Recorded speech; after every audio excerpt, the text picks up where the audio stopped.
But here's the problem. Look at this fact. The fact is this. Most of us are too proud to beg God.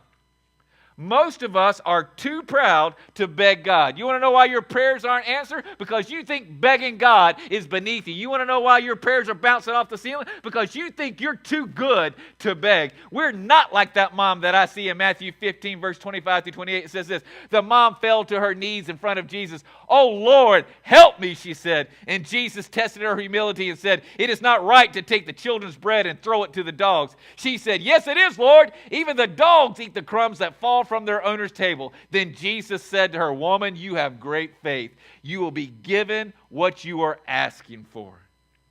There's that word ask again. You see, her daughter was sick. Her daughter was like some of your daughters that are sick in the head, or sick in the body, or sick in the soul.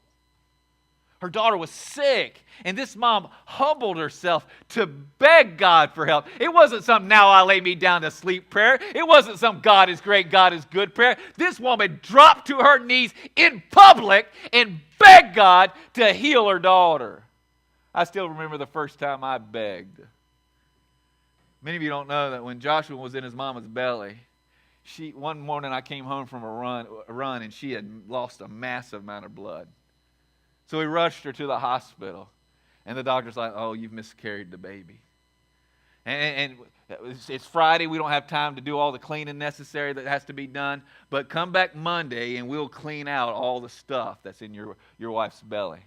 And I said, "Doc, is there a chance that the baby's still alive?" He said, 5-10%. That's exactly how I said, 5-10%.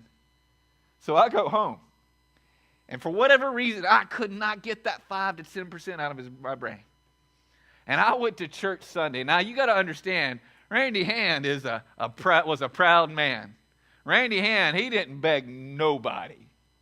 But that morning, I went to the altar in front of all those Baptists that don't bow down.